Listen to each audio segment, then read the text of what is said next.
Welcome back into. I messed up. Good job.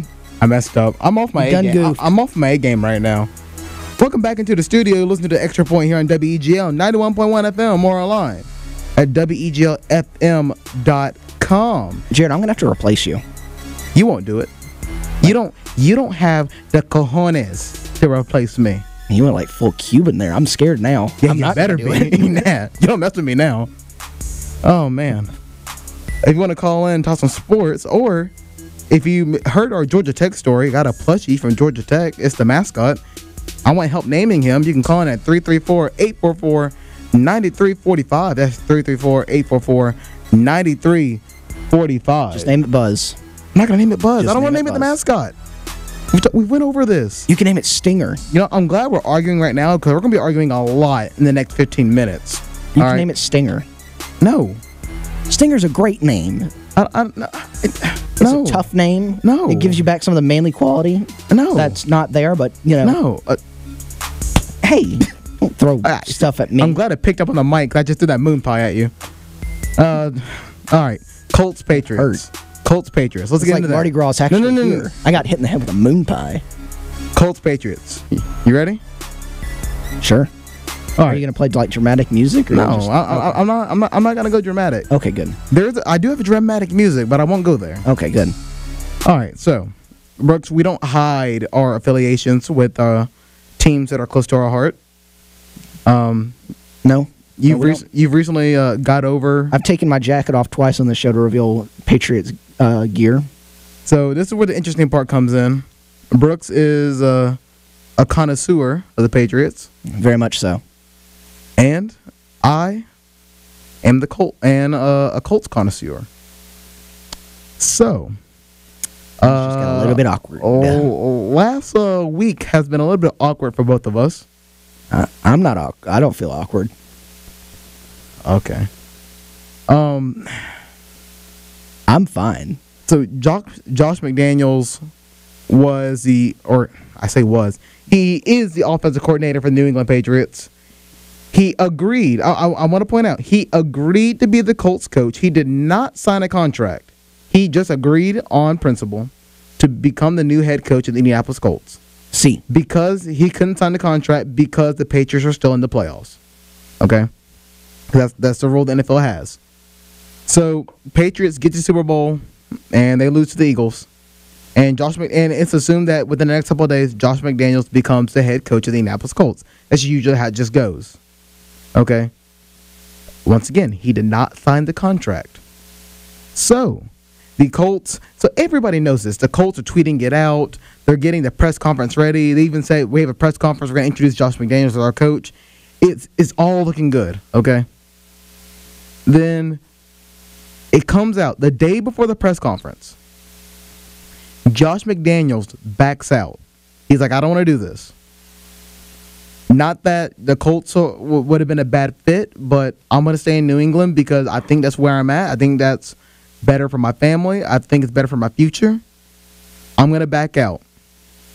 Set the world on fire. That single moment. You didn't want to go on Twitter. You didn't want to go to any Patriots message boards. You didn't want to do anything. No, you didn't want to go to Patriots message boards were upbeat and happy. It's the Colts ones that were burning things down. Colts and the other 30 NFL teams. Come on, Brooks, you know everybody doesn't like the Patriots. This is just a thing. Everyone just hates greatness. So, Josh McDaniels backs out, and the Colts are left high and dry, so to speak, trying to find a new head coach. The Colts have hired a new head coach that came through Sunday on our trip to Atlanta. The Colts have agreed to terms with offensive coordinator for the Philadelphia Eagles. You might want to watch out, though. Frank Wright. No. See, it's funny. No, wait, where are you going with this? I was looking over here at my Twitter, and they one of the Colts beat reporters just tweeted out that they've got a press conference set up to introduce a new coach within an hour. See, it's funny you say that because the Colts also thought the same thing. So they tweeted out that, he was going to be the new coach, and he's signing the contract, right? And everybody was like, yeah, we don't trust this. So then the Indianapolis Star, the newspaper over there, had the headline that he became the new head coach, and he held it up for them and took a picture with it. It's kind of the whole, I forget which presidential election it was. I think it was Truman. One of Truman. And Dewey, I think. Yeah. Yeah. It was the same concept that they did. Yeah, I think it was, Truman. So they had a little bit of fun with it. But the Colts hire Eagles offensive coordinator Frank Wright to a 5-year deal to be the new head coach of the Indianapolis Colts. Now, that segues into this. Josh McDaniels, it's reported that the reason why he stayed behind, A, was family, which understandable.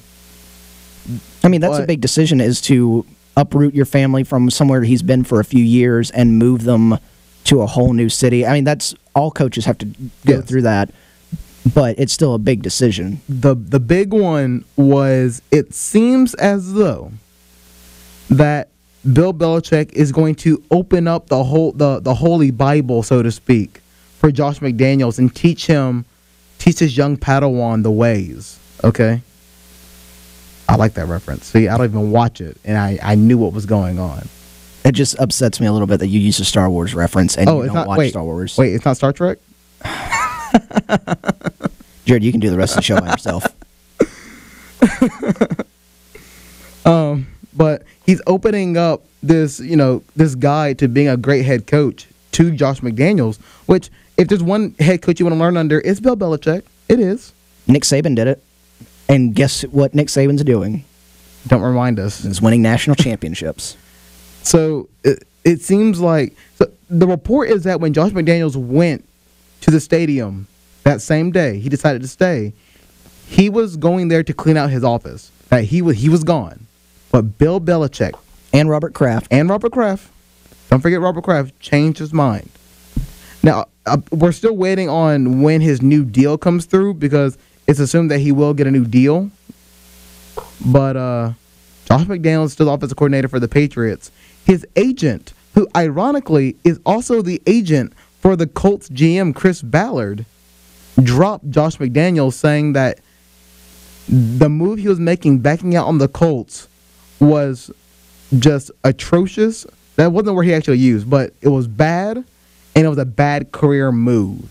So much that, I mean, obviously agents got to do what's best for them, but he dropped Josh McDaniels as one of his whatever they want to call it, clients. He could. I'm sure Josh could get like Jim. Who's Nick Saban's agent? Sexton. He can get Sexton as his new agent. That'd be a good fit. So Brooks. Yes.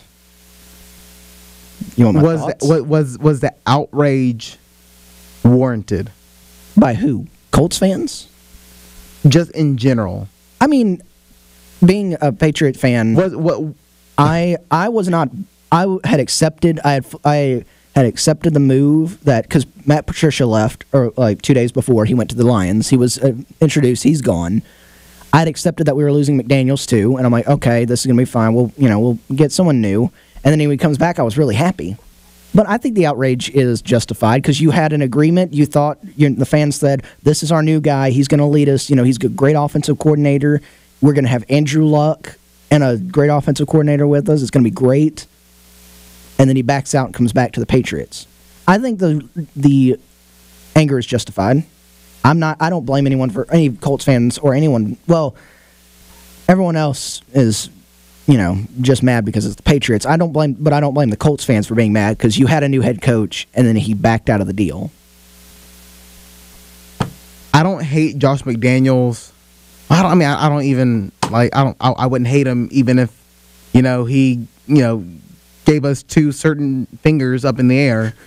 I just want to know, was it just because the thing is, everyone's like, oh, it was because it was Belichick and Kraft talked him out of it. And that's probably a big part of it. But I wonder if McDaniels got word of if something's worse wrong with Andrew Luck's shoulder. Because that's one of the big rumors. Is that apparently he was okay with Andrew Luck. That anyone would be okay Andrew Luck wasn't a problem. I think the Colts job, no offense, Jared, I don't think the Colts job's that great of a job. right It now. was probably one of the best jobs that was out there. Well, I mean, who was a better job? What out of who? Out of all the coach openings that there was, who was the better job? What was open? The Lions was open. Who? The Giants were open. The Giants were the team that said that they felt he had cold feet, and so they didn't pursue him that much. You see, GM-wise, I think the Colts is a great job because Chris Ballard's a great GM. He can build that team. The uncertainty with Andrew Luck's shoulder. If Andrew Luck's fully healthy, it's a great head coaching job for an offensive coach. The negative side is you've got one of the worst owners in the NBA, in the NFL. Yeah, it's not a Jim Irsay's he's not a Donald Sterling. Okay, calm down. Jim Irsay's not the greatest owner. He's had some problems. And the uncertainty with Andrew Luck's shoulder is two negative qualities that cancel out, or not necessarily cancel out, but it's two negative qualities against a positive one, which is Chris Ballard. Now, if Andrew Luck is, I don't think Andrew Luck was the problem. If Andrew Luck is for sure healthy or going to be healthy by the start of next year, he's going to come back and play. I'd take the job in a heartbeat. All the signs are pointing that he's going to be healthy. He's going to start throwing soon with the same. They've said that about 3 times. That's true, but he's going to start throwing soon with the same company that Tom Brady throws with, and Drew Brees, and all of them. So he's okay. Now, will he be ready for spring training or this date or that date? Not sure, but he's getting there. Okay, so now I still think the Colts were the best job available. I don't see any other job that. I mean, maybe the Titans. I mean, I don't think the Lions is a bad job, even though you're competing against not Andrew Luck. Who's there? Yeah, the Aaron Rodgers. I don't have facts today. Because you've got a decent quarterback with Matthew Stafford, and I think Matthew Stafford can, like with Patricia, Matthew Stafford can keep the offense going while Patricia builds the defense, and that can be they can compete for in the North because you don't know necessarily how Minnesota's going to rebound after last year. If Aaron Rodgers is healthy, Packers are a contender. If he's not, the Packers are nothing, as we saw this year. The Bears have not reached the point where they can compete well with Mitchell Trubisky yet. I think Mitchell Trubisky's a good quarterback, and he'll be there for a few years. But I think the Lions was a good job. Giants is not necessarily a good job because you need a quarterback there. I don't think Eli Manning's their quarterback for much longer. I'm just going to say this. Josh McDaniels, he probably did the right thing. Stay in New England. I mean, if it's true and Belichick is opening up, the Belichick Bible and going to teach him how to be a head coach and pass the head coach, if they're going to pass the head coaching down in, 2 or 3 years whenever Belichick retires and say, here, Josh, you take the wheel, then I think that's fine. However, I will say this. If Josh McDaniels for some reason gets fired from New England or he takes the head coaching position and he pulls a Browns and doesn't win for 2 years, I'm not going to shed one single tear for him. They just need a quarterback. I think they need a quarterback that they can develop while Brady's still there, like they did Garoppolo. Got rid of Garoppolo. We didn't even talk about that. Jimmy Garoppolo, highest paid player in the NFL. That's nice. He's doing good for himself. He really is. I think he's going to deserve that money within a few years, too. Maybe even next year. He may prove it next year. He deserves that money. He's going to be great. Did you say 49ers Super Bowl 53? Is that what I heard? Listen, Colin Cowherd said that yesterday on his podcast, is that they are a dark horse candidate. And he said that last year about the Eagles, too, this time. 49ers. Jacksonville Jaguars. Super Bowl 53. Book it. Garoppolo versus Bortles. You're listening to the Extra Point here on WEGL 91.1 FM or online at WEGLFM.com.